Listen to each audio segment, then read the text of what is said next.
Alright, hello guys, how's it going? In today's video we're going to be talking about a brief cooldown that is going to kind of cut our warm-up in half. Obviously we had a very nice weekend, and now we're going to get a little bit of a cooldown to start this week out, but I'm going to show you guys where it's going to start to warm up again and finally get into a summer pattern. Now before I get started with this video though, I would ask that you do subscribe if you do like weather related content, and also make sure to share this video with your friends, family, and social media. Now for today's comment of the day, I want to know, do you guys think we will have a high-risk severe weather day this year, or do you think we will go without one this year? It's pretty far into May right now, and we didn't have one in April. We haven't had one all year, and it's looking kind of unlikely, but I would like to know what you guys think. Let me know in the comments down below, and I will be picking one of those for tomorrow's video.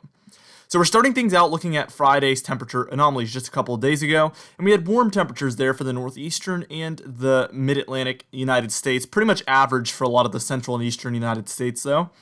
Then as we moved towards Saturday, things got a lot nicer. We had warmer than normal conditions throughout the Ohio Valley, the southeast, the mid-Atlantic, and the northeast. And then by the time we reached Sunday, we saw a bit of a cool down reaching into the central United States, but a lot of the eastern United States was still dealing with the really nice weather, including where I'm at in Virginia. It was very, very nice the entire weekend. All right, now we're about to move on to look towards later this afternoon and beyond. We're going to take a look at pretty far into May, into next week, and we're going to take a look at what the temperature pattern is going to look like throughout the rest of the next couple of weeks.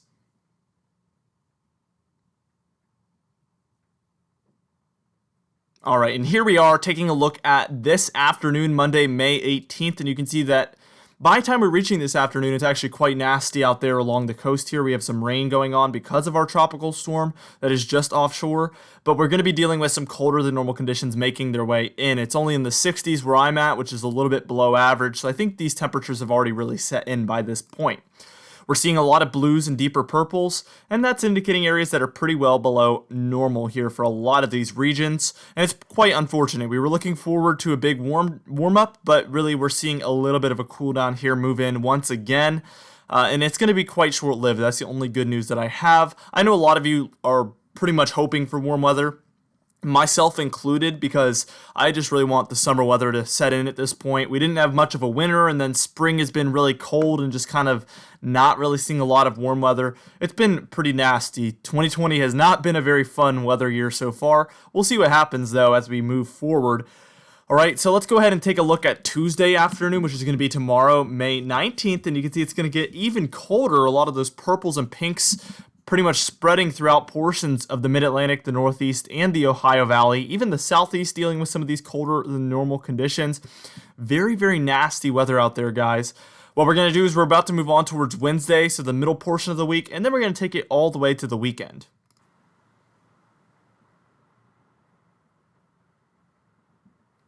Alright, and by the time we're taking a look at Wednesday, May 20th afternoon, you can see it looks very similar to Tuesday, except we have some colder than normal conditions building into the western United States.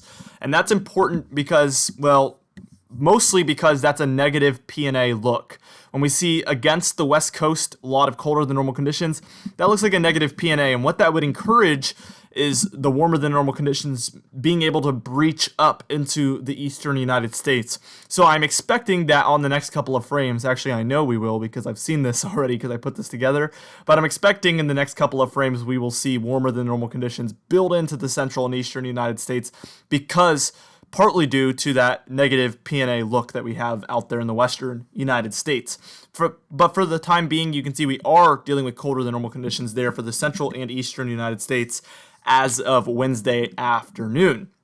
Let's go ahead and move on one frame, and you can see things get a little less cold. Again, we're still seeing that negative PNA look build in, but look at the northern United States and the central and eastern areas, dealing with some warmer than normal conditions building from north to south. Very unusual there to see that happening. We do see some cold still built in for the more central and southern United States there in the eastern half.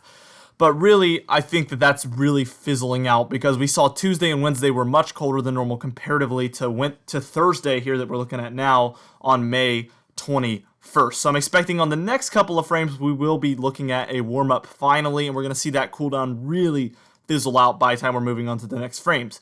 So we're about to take a look at Friday afternoon, and then we're going to go all the way through the weekend and early into next week as well, actually.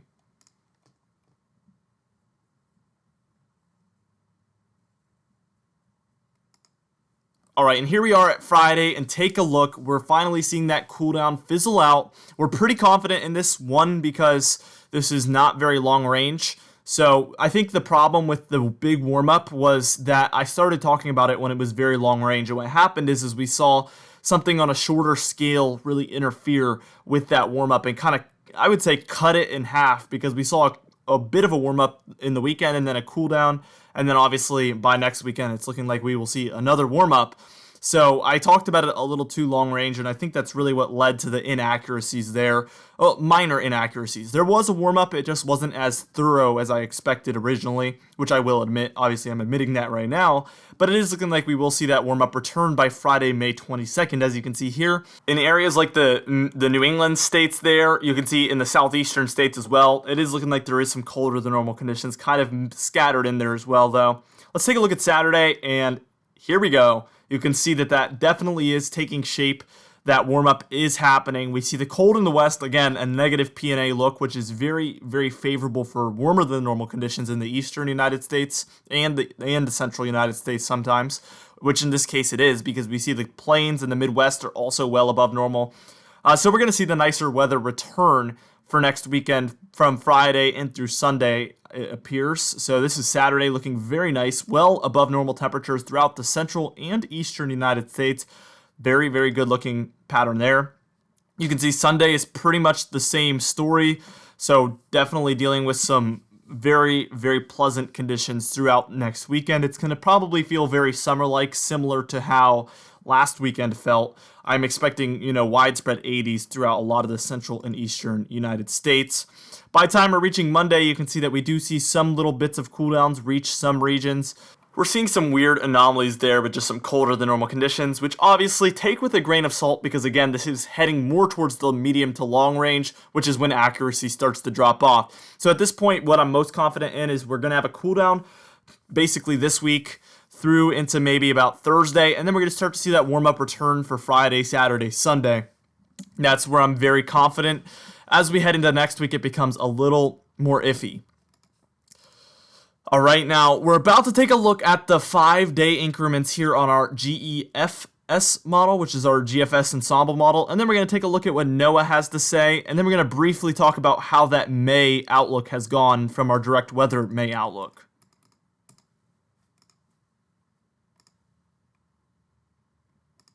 All right, so first things first, here's our GEFS model, our 5-day increments. This one's for the 18th through the 23rd. And you can see for that 5-day increment, we are going to be dealing with those colder than normal conditions scattered throughout the central and eastern United States. Some days within there will be colder than others. So I expect that basically all the regions in the central and eastern United States will have some times where they're below normal temperatures. But let's take a look at the 24th through the 29th, and you can see the warm weather returns for the central and eastern United States. We see a big warm up, and that's when the pleasant weather will return, basically for the 24th through the 29th there. Now let's take a look at what NOAA has to say about all this. Here's their 6 to 10 day outlook, which is for Saturday through Wednesday, May 23rd through 27th. So this basically includes the weekend through into the middle portion of our week afterwards. So looking quite pleasant here on this. This is after our cool down. And then here's their 8 to 14 day outlook, which is going to be Monday, May 25th through Sunday, May 31st, which takes us to the end of May. I think this would really actually encourage severe weather there for Texas, Oklahoma, Arkansas, Missouri, Kansas, Nebraska, Iowa, and then through the Dakotas, with the colder than normal conditions there being separated from warmer than normal conditions. So we'll need to be on the lookout for that if this was to verify. I think that this would actually be a pretty favorable pattern for our tornado alley to see some sort of severe weather activity. All right, now here is a map of how the temperatures have been for the entirety of May. So this is the 1st through the 18th of May, and you can see that we've had colder than normal conditions throughout the central and eastern United States, which with the more coldest than normal conditions being located the further north you go.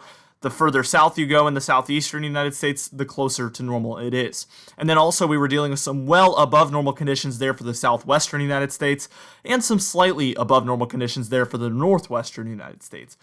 Now, I'm about to show you guys what my May forecast was. I'm very proud of this one, guys. Here is our forecast, and you can see it's actually almost perfect. I'm actually very proud of this outlook.